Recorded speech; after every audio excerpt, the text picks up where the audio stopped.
Paulo Costa, nascido no dia 9 de julho de 1943, em São José dos Campos. Eu nasci na rua 15 de novembro, número 28, nos fundos da barbearia que era do meu pai. O tio dele passou a barbearia para ele, na rua 15 de novembro. Ele era barbeiro e morava nos fundos da barbearia, né? E eu nasci nos fundos dessa barbearia.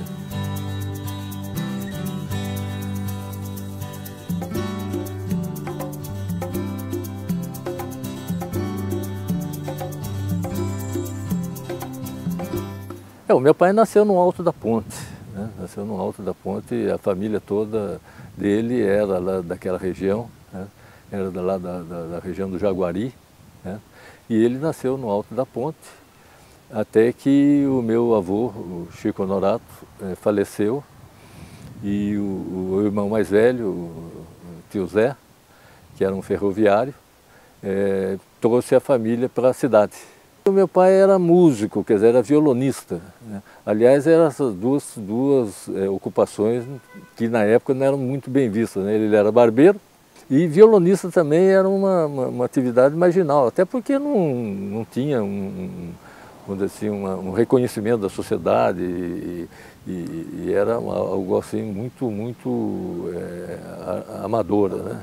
Na época não tinha emissora de rádio em São José dos Campos, mas tinha um serviço de alto-falante, a PL1, e ele, evidentemente, frequentava muito essa parte artística, né, com os amigos dele, certo? Eles formavam conjuntos musicais e principalmente eram chorões, né? Praticavam o choro, né? E também outros estilos, serestas, eram seresteiros também, todos eles boêmios, né? E isso aí impregnou realmente toda a família, né? A minha mãe aprendia violão também. Ele, aliás, meu pai conheceu minha mãe aprendendo violão, ela aprendendo violão e ele frequentando lá o professor de violão dela, certo? Daí que ele acabou conhecendo ela, porque ela veio para São José dos Campos com a mãe, em 1932, a mãe era enfermeira, era holandesa, né? E veio para o Brasil com o marido, né? Mas logo ele faleceu, ela ficou sozinha. E ela era enfermeira, ela veio para São José dos Campos em 1932 para atender na Santa Casa os revolucionários de 1932, da Revolução Constitucionalista, certo? Os feridos, principalmente na região aqui do Túnel, lá de Cruzeiro, que vinham, né, para São José dos Campos para serem atendidos, né, do ponto de vista de saúde. E a minha mãe veio, evidentemente, com ela e conheceu aqui meu pai, e daí os dois se relacionaram e os dois se casaram, né? E daí eu acabei nascendo, né?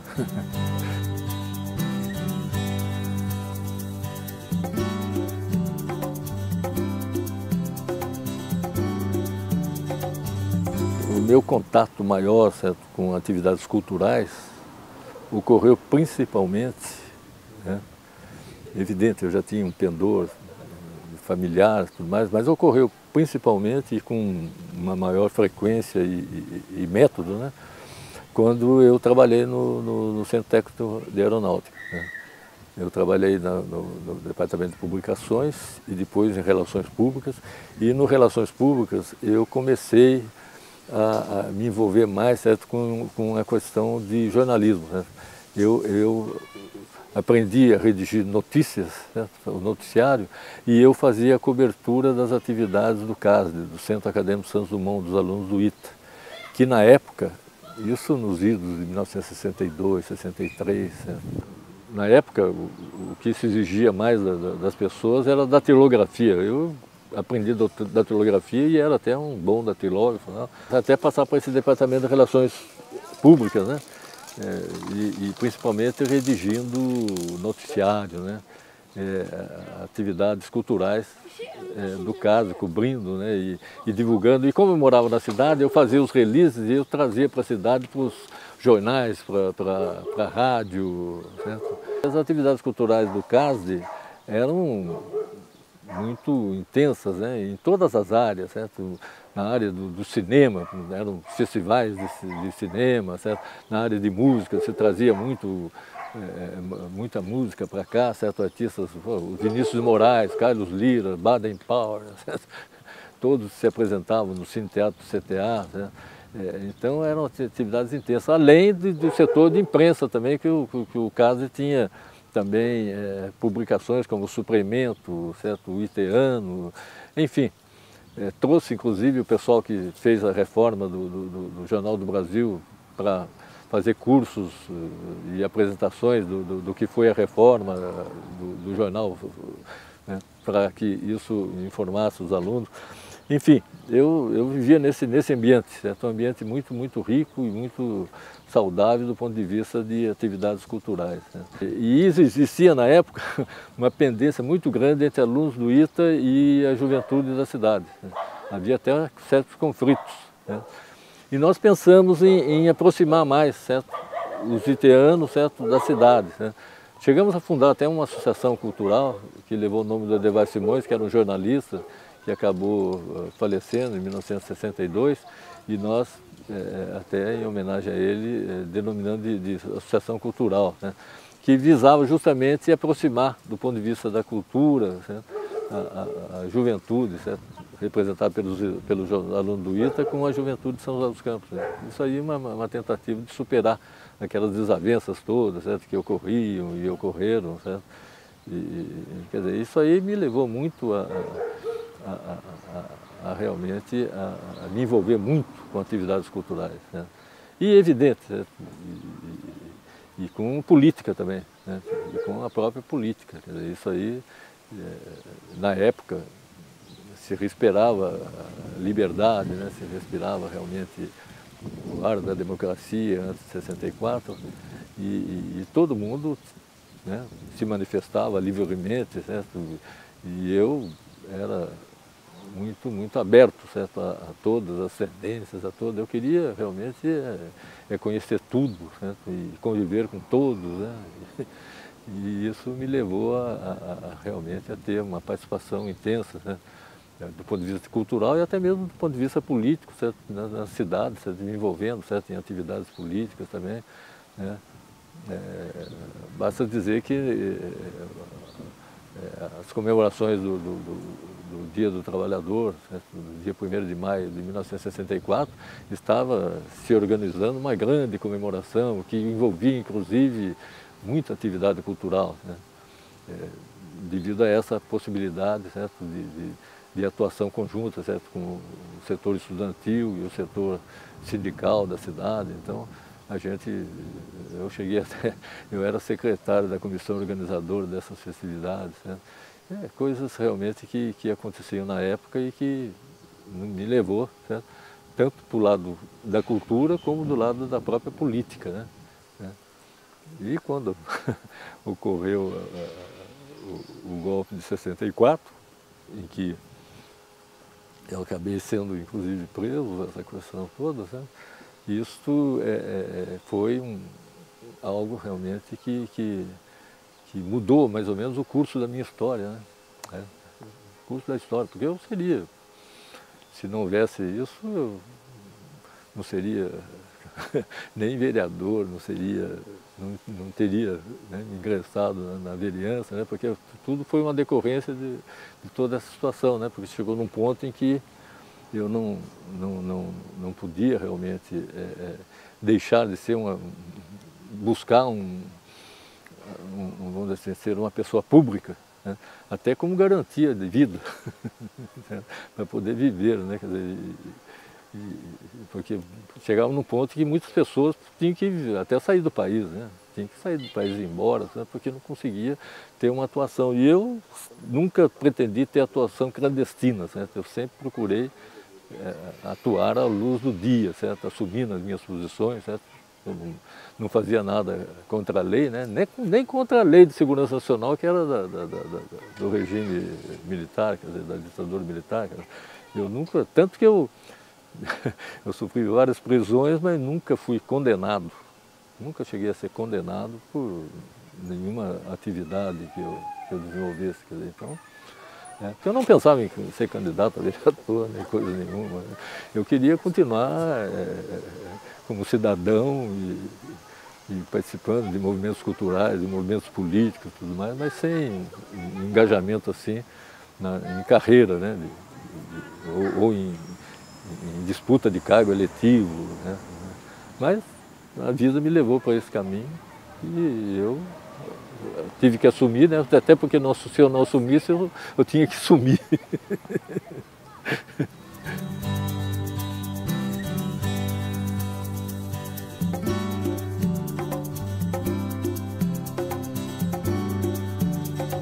Há 20 anos eu, vamos dizer assim, me dediquei inteiramente, certo, à vereança, certo? Mas como uma forma também de, tendo vamos dizer assim, a segurança de ser um homem público, né, poder continuar na luta, certo? Porque desde que eu sofri a primeira prisão, eu disse assim, olha, nós precisamos lutar, certo? Eu não tinha expectativa nenhuma de que quem derrubou o João Goulart, certo, fosse devolver o país, certo, para o povo, certo? Então nós temos que lutar para derrotar a ditadura, certo, que se implantava no país, né? E eu busquei sempre a luta política, né? Não tinha também nenhuma vamos dizer assim, ilusão com relação a qualquer outro tipo de luta armada, tudo mais, porque eu achava que era um equívoco, era algo realmente que não tinha condições de se realizar na prática, né? Por lutar contra um exército de milhares de pessoas, né, armadas e com todas as condições, quer dizer, isso aí era uma ilusão, né, uma ilusão realmente de alguns que não viram outro caminho, né. Então nós procuramos realmente a luta política e aí o meu engajamento total, certo, na luta do MDB, que era o Movimento Democrático Brasileiro, né. Eu comecei como filiado, como um dos fundadores do MDB em São José dos Campos, participei da fundação do MDB em São José dos Campos, mas não era dirigente, né? Agora, com a cassação do ex-prefeito, mas que já era deputado estadual, Marcondes Pereira, né, que era o grande líder do MDB em São José dos Campos, e a passagem, né, de vários vereadores do MDB, certo, para a Arena, né, que era o partido do governo, né, e eu acabei tendo que assumir a secretaria do MDB, certo, e me dediquei realmente a organizar, reorganizar inicialmente e depois aprofundar a organização do MDB, né. E eu acho que isso, vamos dizer assim, essa organização do MDB em São José dos Campos, que tinha um caráter muito combativo, até porque São José dos Campos acabou perdendo a autonomia política, né, em 1970. Embora tivesse antecedentes, foi em 70 que se efetivou a perda da autonomia política em São José dos Campos. E isso combinava, vamos dizer assim, a luta em São José dos Campos com a própria luta nacional, né? Porque o povo tinha perdido, certo, a sua soberania, certo, né? Tinha perdido os seus direitos políticos, né? De eleger presidente da República, né? Governadores e tudo mais. E São José dos Campos tinha perdido a sua autonomia de eleger o prefeito da cidade.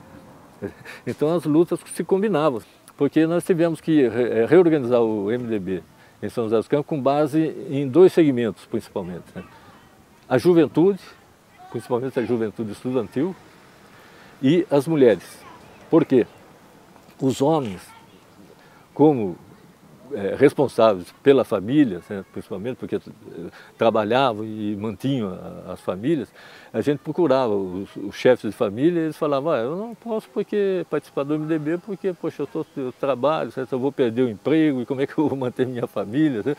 Mas daí eles diziam, mas e o seu filho e a sua esposa não podem participar? Quer dizer, e acabou esses dois segmentos realmente reorganizando o movimento democrático brasileiro em São José dos Campos mas com a combatividade que realmente levou jovens, muitos deles inclusive, que estavam propensos a ir para a luta armada, fazer uma coisa assim, né? Levou realmente a todos a confluírem, certo, para a luta política, né? E isso deu uma força muito grande para o MDB da cidade, certo, que se tornou realmente referência no estado de São Paulo, pelo menos, né? e um partido de oposição realmente, né? Não uma oposição apenas consentida, né? Mas uma oposição verdadeira. E isso, eu me dediquei a isso profundamente, né? Até sofrendo novas prisões, né?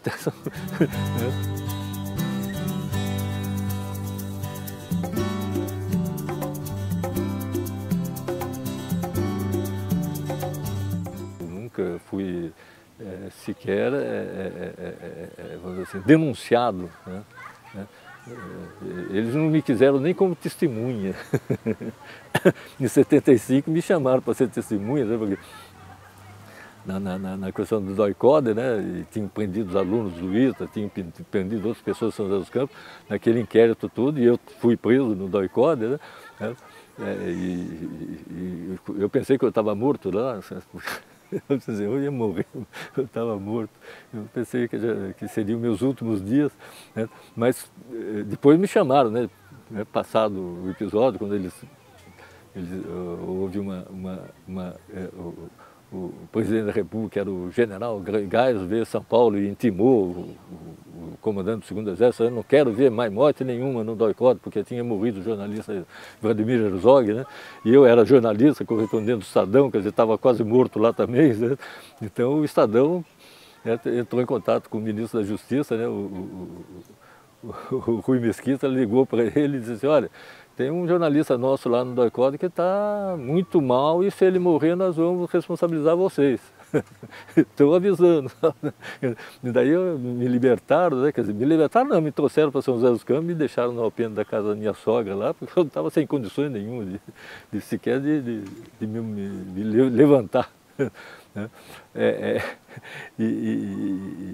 E isso aí realmente, certo? Mas mesmo com isso, certo? Eles me convocaram depois de algum tempo, né, que teve o processo todo, mas me convocaram lá para ser testemunha. Mas quando eu cheguei lá na auditoria militar, certo? Eu disse assim: não, agora aqui eu vou contar tudo o que eu passei lá. Daí o auditor militar lá me dispensou. Não, ele não precisa depor, não, você pode soltar ele aí, não precisa depor. Quer dizer, então a coisa realmente foi muito séria, né?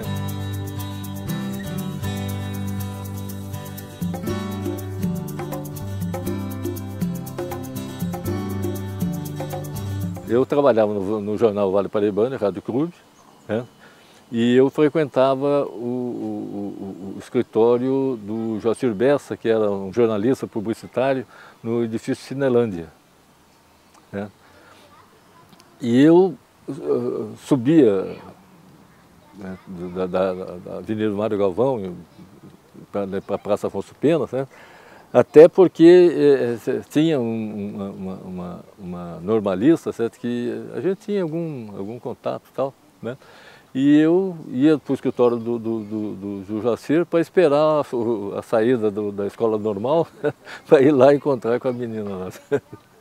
E a gente ficava conversando lá, ela era secretária lá no escritório, certo? E a gente ficava conversando lá, certo?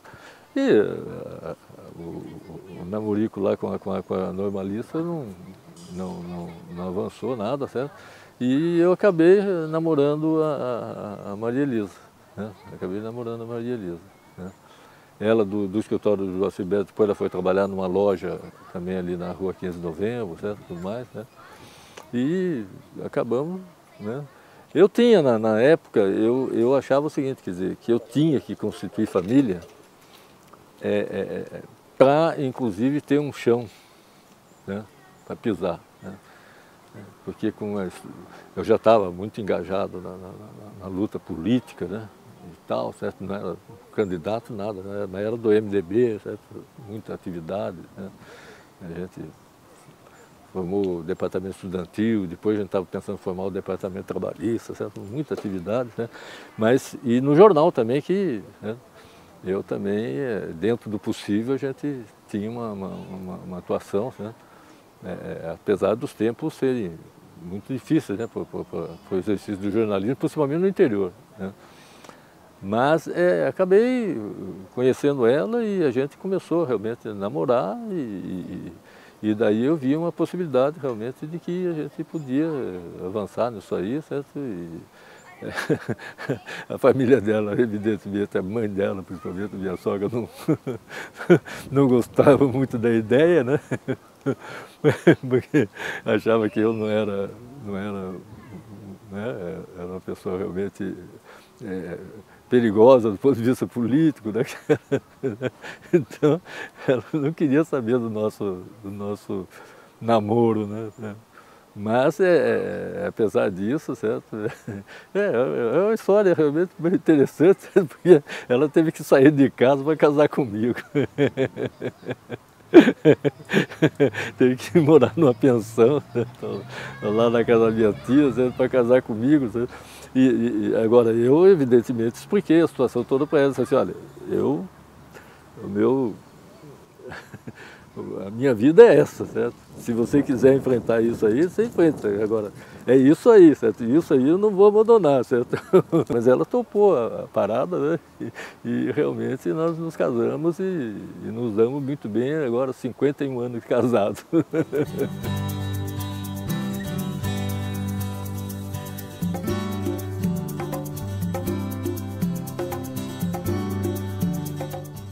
Essa criação da Fundação Cultural, ela, na verdade, certo? Ela, vamos dizer assim, começou quando foi extinto o Conselho Municipal de Cultura. Nos idos de 68, 69, São José dos Campos teve um Conselho Municipal de Cultura que foi realmente muito protagonista na área cultural, né? Foi um momento realmente em que São José se transformou numa Atenas, uma coisa assim, né? Se mantinha dentro mesmo do regime que existia na época, certo? Mas por articulações políticas e tudo mais, certo? Se mantinha uma atividade cultural muito intensa, certo? Apesar de que tinha os seus limites, né? E a gente procurava ampliar esses limites, né? Tinha também esses problemas todos, né? Mas que acabou quando São José dos Campos realmente perdeu a autonomia política, né? Quando ocorreu a posse do prefeito nomeado, né? Acabou, daí realmente não houve possibilidade nenhuma, certo, do Conselho Municipal de Cultura manter a sua atividade. Ele foi extinto realmente. Né? Com a reconquista da autonomia política de São José dos Campos, a coisa se colocou de uma forma mais evidente, certo? A necessidade de retomada do movimento cultural em São José dos Campos, né? Inicialmente a gente pensava na retomada do Conselho Municipal de Cultura, né? E foi feita uma grande mobilização do setor cultural, né? da população, no sentido dessa retomada. Foi feita uma manifestação, né, pública, num sábado. Em várias esquinas da cidade foram apresentados números artísticos culturais, certo? Manifestações culturais, né?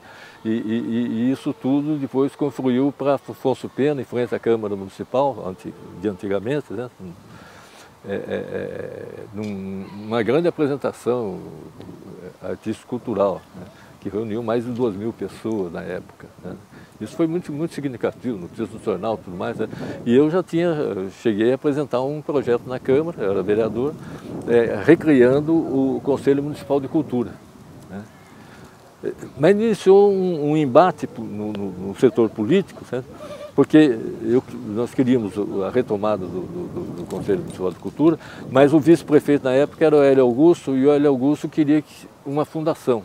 A ideia dele era uma fundação, assim como ele realmente foi vamos dizer assim, o criador, certo, da própria Fundar, certo, como fundação, né, para atender as crianças e adolescentes, certo? Ele queria também uma fundação no setor cultural, né?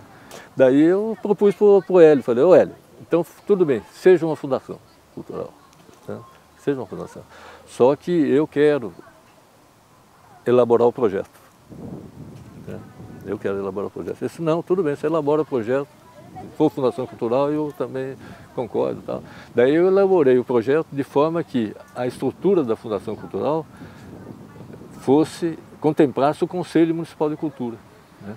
Então, um conselho deliberativo, certo? Formado por comissões setoriais, né, das belas artes, certo? Incluindo, evidentemente, folclore, arquitetura também, né, nesse arranjo, certo? E realmente fiz o anteprojeto, ele concordou, certo? Porque era a Fundação Cultural, né? E o prefeito mandou para a Câmara e nós aprovamos, né, o projeto, e foi instituída a Fundação Cultural, que com a morte do Cassiano foi denominada de Cassiano Ricardo, Fundação Cultural Cassiano Ricardo, né? E foi aí que nasceu a Fundação Cultural, mas nasceu, certo, dentro de um grande movimento contra o marasmo cultural em São José dos Campos, né?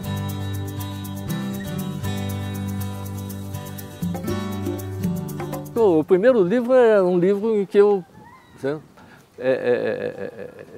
reuni neles a minha atuação, o meu primeiro mandato de vereador, né? Então, eu reuni as principais propostas, as principais conquistas e questões que eu tratei na Câmara, né, de 1977 a 1981. Né? Foi o meu primeiro livro, né, na luta pelos direitos do povo, que reunia a atuação parlamentar que eu tinha tido, certo? Que eu achava que eu tinha que divulgar isso, certo? Até porque era um compromisso da campanha ter um mandato voltado, certo, para a redemocratização do país, né? Pela luta pela redemocratização do país e tudo mais. Então, o segundo foi um relato de uma comissão que eu presidia na Câmara, que era uma comissão que o pessoal, evidente, entendeu como comissão, uma SEI da corrupção, que era sobre umas propinas que os vereadores estavam pedindo lá da Locomotiva, que era uma danceteria ali no Parque Industrial, e tinha vereadores lá querendo propina do dono lá, tudo mais. Isso aí estourou no jornal, certo? E eu aproveitei esse gancho aí e criamos lá uma comissão especial de inquérito na Câmara para apurar, né, essa situação, né? E ela, evidentemente, resultou no afastamento, quer dizer, na renúncia de 2 vereadores, que tiveram que renunciar para não terem o mandato cassado, porque seriam cassados, né, pelos elementos todos que nós coligimos, né? Já o terceiro livro foi justamente em 2005, o primeiro volume do Histórias e Histórias de São José dos Campos. Eu sempre colaborava com jornais escrevendo sobre histórias da cidade, história de pessoas da cidade, personagens da cidade, certo? Casos. Eu coloquei histórias e histórias, porque tinham muitas histórias, realmente, e tinham muitas históricas. Tinha história que eu não tinha certeza que realmente tinha acontecido, então me contavam, certo? E eu escrevia, certo, aquela história, quer dizer, então coloquei Histórias e Histórias de São José dos Campos, foi o primeiro volume de 2005. Mas depois eu fiz com a minha filha, Juliana, que é também jornalista, nós fizemos um livro sobre São José dos Campos por Sérgio Vaz. Por quê? A vida do Sérgio Vaz, a família do Sérgio Vaz, tinha muito com que ver com o próprio processo de industrialização da cidade, certo? Depois também o Biribabó, certo? Coisas realmente muito importantes para São José dos Campos, né? Que foi um álbum de São José dos Campos, né? Por Sérgio Vaz, né? Ele contando a história da família dele, do Biribabó e tudo mais, foi um revival aí de São José dos Campos e principalmente do Biribabó. E depois veio, com a criação com a reativação da Academia Josense de Letras, eu fui convidado para ocupar a cadeira número 4, eu escolhi o professor Francisco Pereira da Silva, Chico Triste, como meu patrono. Professor, jornalista, folclorista, né? E eu me comprometi a escrever um livro sobre a vida e a obra do professor Francisco Pereira da Silva, para que as pessoas realmente soubessem da importância dele, né, para a cultura da cidade e do Vale do Paraíba, certo? Para o folclore, nem se diga, né? Uma pessoa realmente muito importante. Então, daí nasceu a sua bênção Chico Triste, né? E, por fim, agora o segundo volume, né, do História de São José dos Campos, já comemorativo dos 250 anos de São José dos Campos, né? Agora foi fundamental o trabalho do Pro Memória, né, que é a parceria entre a Câmara Municipal e a Fundação Cultural, através do Arquivo Público Municipal, e a Univap, a Universidade do Vale do Paraíba, através do curso de História, né, que realmente produziu um trabalho que nunca ocorreu na cidade. Quer dizer, eu peguei aqui o simbolismo do Jequitibá, do distrito de Eugênio de Melo, né, que tem entre 500 e 700 anos, portanto ele assistiu o nascimento de São José dos Campos, né, e depois todas as fases, desde o ciclo do café, com a questão da fazenda Paudalho, né, que é uma fazenda muito significativa desse período do café, né. Eu fiz uma pesquisa bibliográfica, né, para verificar os livros importantes com algumas referências sobre São José dos Campos. E peguei alguns desses livros, né, para reproduzir como resenha do livro dentro desses 200 anos. Né. Assim como eu convidei pessoas também, né, que foram personagens ou mesmo protagonistas da história, né, para participarem, né, contando também a história. Então eu não sou apenas um autor, sou também um organizador desse livro.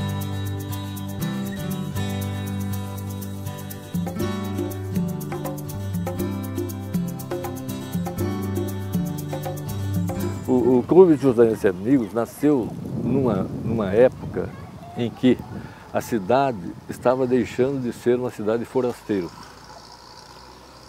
Nós já tínhamos uma maioria de moradores de São José dos Campos nascidos aqui.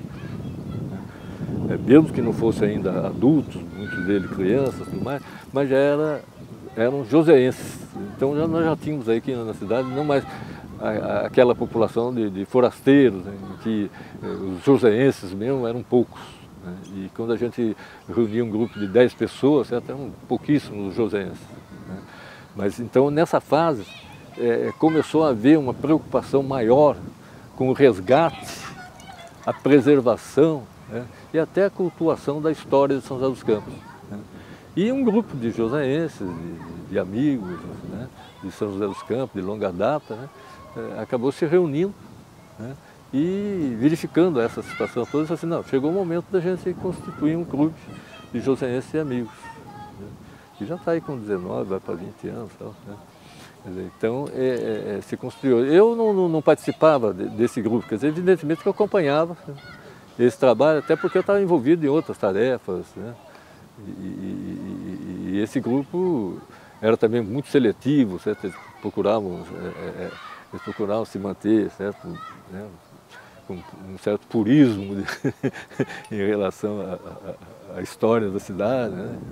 Então, eu nunca neguei a minha condição de político, quer dizer, eu não tenho hoje nenhum cargo eletivo, né, nem cargo público, né, mas eu me considero uma pessoa política, até porque o meu grande mestre de economia política, o professor Eusébio Rocha, ele dizia que, parafraseando Aristóteles, né, Aristóteles dizia que o homem é um animal político. Ele dizia, o Eusébio Rocha dizia assim, se o homem deixar de ser um animal político, se ele deixar de ser político, ele passará a ser apenas um animal. Irracional como os outros animais. Quer dizer, então, o homem permanece um homem político, para não ser um irracional. Quer dizer, então, se ele tem razão, ele realmente, de alguma forma, ele exerce a política. Né? Então, eu sempre fui político e esse pessoal era um pouco purista com relação a isso, né? Queria... Mas, evidentemente, que isso passou e acabou... eles me acabaram convidando para ingressar no clube, eu ingressei, estou no Clube de Joseenses e Amigos e estamos tocando o barco aí para que realmente ele continue existindo, porque é um referencial muito importante, né? Um referencial importante em várias situações, por exemplo, a compra do Parque Vicentino Aranha pelo município. Isso eu estava na prefeitura, inclusive, trabalhando na Secretaria de Desenvolvimento Econômico. Chegou num ponto em que o prefeito era o Eduardo Cury, né?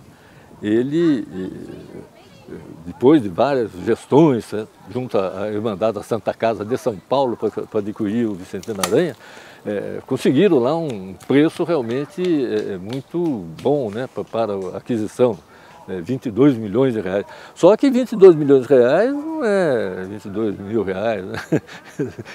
Então, tinha muito, né? Até vereadores, né? Assim, não, isso aí vamos aplicar aí na periferia, vamos fazer isso, aquilo. Chegou num certo impasse a aquisição do Vicentino Aranha pelo município, né?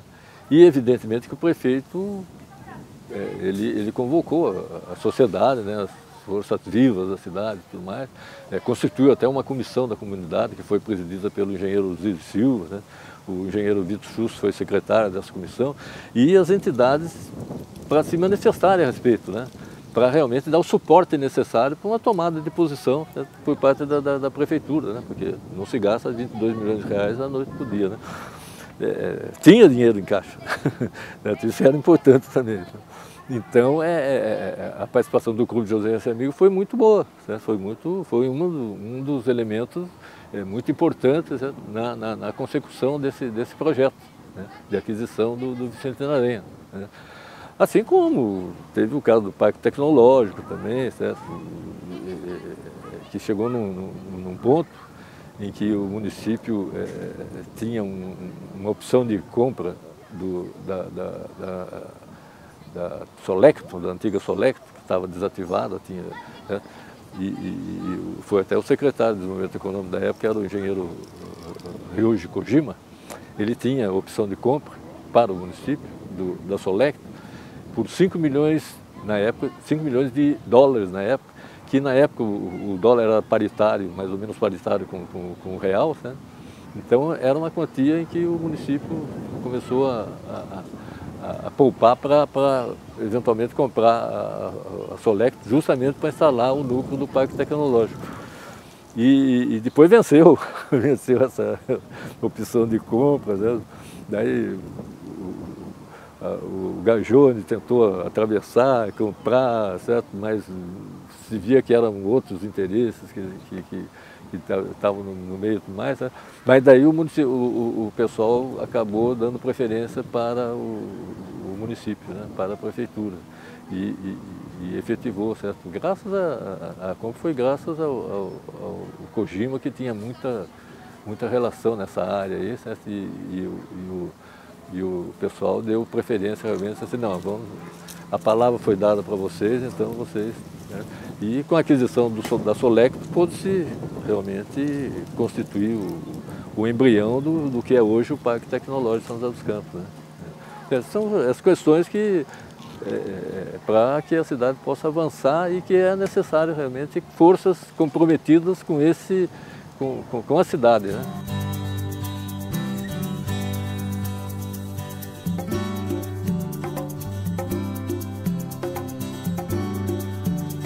Quando o Emanuel Fernandes venceu as eleições, e mesmo antes dele assumir, ele me chamou, um gabinete que ele montou, né, um escritório que ele montou para começar a compor o governo dele. Ele me chamou e me convidou para participar da prefeitura municipal, né, participar da equipe dele, né, na prefeitura municipal. E me perguntou, né, como é que eu imaginava isso aí. Eu disse para ele, Emanuel, eu estou deixando de ser de 20 anos de vereança, né? A minha experiência na Câmara, principalmente, né, além da elaboração legislativa, de projetos, certo? De requerimentos, foi de exercer o controle externo da administração pública, né? A Câmara Municipal é responsável pelo controle externo da prefeitura, né? Da administração pública municipal. Então, nesses 20 anos, eu fui um controlador, né, externo, né, das atividades da prefeitura municipal. E a prefeitura tem, né, desde reformas administrativas anteriores, das quais inclusive eu participei na Câmara, né, tem uma auditoria geral, né, que funcionou em breves momentos apenas, certo? E não chegou a se implantar, se institucionalizar realmente. Tanto que os cargos passaram a ser ocupados para outras atividades que não a de auditoria geral, né, da prefeitura. Se você quiser, eu me disponho a organizar para você o controle interno da prefeitura municipal. Procurei pessoas realmente que que fosse do ramo, né? E encontrei. Né? Encontrei, por exemplo, o Alexandre Moraes, né? Que tinha sido vice-presidente da Vibraz na área justamente de controle interno. O Jorge Geraldo também, que tinha sido da auditoria da General Motors, né? E eu trouxe para a auditoria um contador de São José dos Campos, com mais de 40 anos na área, né? Que era o Marinho, certo? E a auditoria começou a funcionar. Eu fui auditor-geral durante 7 anos e 3 meses. E realmente a auditoria foi um trabalho muito interessante. Agora, em todos esses... Quando eu me elegi vereador, assumi vereador, o que eu procurei fazer? Procurei fazer cursos, seminários para conhecer direito público, direito administrativo, elaboração legislativa, quer dizer, você tem porque a educação é uma ação, é uma coisa permanente, né? Quer dizer, a educação você tem que estar sempre, né, procurando aprender. Né?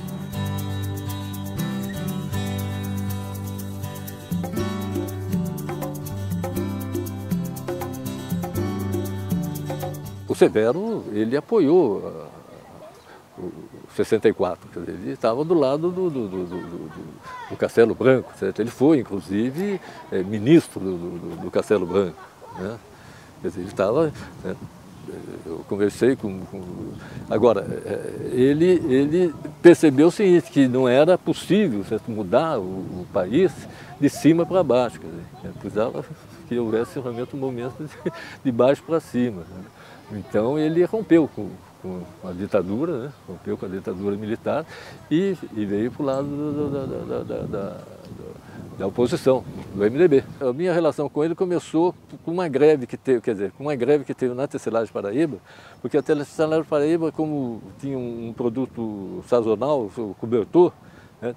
Entrou em dívidas bancárias e os juros bancários, essas coisas todas, você chegou numa situação de insolvência, de pedir concordata, né?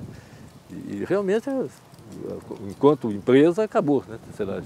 Mas, naquela época, os funcionários entraram em greve, porque estavam sem receber há 3, 4 meses. Era uma situação de transição no Sindicato dos Têxteis, que é o Sindicato dos Trabalhadores na Indústria de Fiação e Tecelagem, né? O Sindicato dos Têxteis das Campos. Tinha uma diretoria que estava saindo, né? E uma que estava entrando. Aliás, o presidente que estava entrando era o Mirando Web, né? Que era inclusive do PT, né? Ele tinha ganho como presidente, mas o secretário era o mesmo da gestão anterior, que era o Zé Pinheiro de Moraes, né? E eu tinha muita relação com o Zé Pinheiro de Moraes. Eu disse assim, Pinheiro, vamos conversar com o Severo, vamos armar uma proposta que seria constituir uma comissão da fábrica, dos trabalhadores, né? Que tomaria conta da fábrica, né? Os diretores não receberiam nada, né? de prolabore, nem coisa nenhuma, certo? E o dinheiro, certo, proveniente das vendas seria aplicado, certo, prioritariamente em pagar os funcionários, quer dizer, prioritariamente em ter a matéria-prima, para produzir o cobertor, né? Então não podia deixar de ter matéria-prima, senão não teria produção. Só que seria garantido, certo, cesta básica para os trabalhadores, seria garantido transporte gratuito para os trabalhadores, certo, chegar até a fábrica, né? E o dinheiro seria prioritariamente para pagar os salários atrasados, a começar pelos menores salários, né? Quando foi essa proposta, daí o Severo, quer dizer, Evidência Fábrica, apresentou na Delegacia Regional do Trabalho, né? Essa proposta que a gente elaborou lá, certo? Em conjunto, né? E apresentou lá e a Delegacia Regional do Trabalho registrou essa proposta, que foi para a Assembleia, né? Quando chegou na Assembleia, onde que é o sindicato do SESC mesmo hoje, né? Tinha uns 600, 700 funcionários, a fábrica tinha mais de 1.500, né? Mas tinha metade, ou menos da metade dos funcionários lá nessa Assembleia, né? Eles rejeitaram a proposta. Então não tem jeito. Daí eu conversei com o Zé Clementino de Faria, que era vereador também, certo? E que era do sindicato dos mestres contra mestres, Clementino. Essa assembleia aí foi antidemocrática. Por quê? Porque por uma decisão grave dessa aí, certo? Ficar levantando o braço, baixando o braço, certo? E o cara fazendo discurso e na emoção, decidiram na emoção, certo? Sem pensar realmente objetivamente na razão da proposta, né? Daí nós fizemos um manifesto, eu bolei um manifesto, ele assinou comigo, e eu distribuí lá, na pessoa, disse, não, essa assembleia tem que ser voto secreto. Tem que ser voto secreto. E daí foi feita a votação secreta, certo? Com fiscalização e tudo mais. E quando foi a apuração, certo? A favor da proposta, sim, contrário não. Certo? O sim começou a subir, daí o pessoal da Convergência saiu, fomos derrotados. Certo? E foi feita a comissão, né, de trabalhadores, né, de representantes de todos os segmentos da fábrica. Né. Essa comissão, ela tomou conta da fábrica, né, ela que decidia tudo lá, certo? Tomava conta de todos os setores lá da fábrica. Né. Em menos de 3 meses se pagou os salários atrasados. Todos os salários atrasados de baixa do pessoal de menores salários. Né. E no prazo de 6 meses regularizou a situação de todo o pessoal. Né. Só que um dia eu estou na Câmara, certo? E eu recebo um telefonema de quem? Do Severo Gomes, do senador Severo Gomes. Né? Ele diz, mas Paulo, o que aconteceu? Não sei, senador, o que aconteceu? A coisa estava funcionando lá, eu não estava mais nessa aí de acompanhar lá a coisa. Ele falou, não, eu recebi uma informação aqui que acabaram com a comissão dos trabalhadores lá na fábrica, que o PT achou que trabalhador não pode tomar conta de fábrica, não pode ser dono de fábrica, não sei o quê, não pode... Nossa, mas por quê? Daí acabaram com a comissão, certo? A fábrica, evidentemente, foi para concordata, foi para dissolveu e constituíram uma associação de funcionários, né, que toca até hoje, hoje deve ter uns 200, 300 funcionários, certo? Que toca lá a coisa, certo? Mas ela teve a oportunidade de ser uma organização, talvez única no país, né? De ser uma organização, uma empresa tocada pelos próprios trabalhadores, dirigida pelos próprios trabalhadores, e era o que o Severo queria. Porque ali havia uma pendência muito grande entre ele e o Clemente Gomes, né? E que impedia a modernização da fábrica. Né? Então eram aqueles equipamentos já superados, tudo mais, quer dizer, e o Severo achava que os trabalhadores, estando na testa da fábrica, seria possível modernizar a fábrica. Né? O Severo era uma pessoa que pensava 100 anos na frente.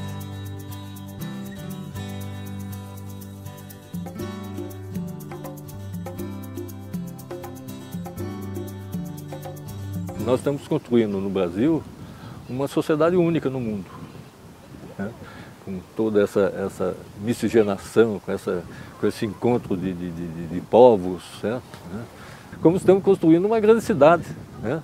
Quer dizer, e diferente, certo? De todas as demais. Quer dizer, então, nós precisamos continuar nesse trabalho de construção, né?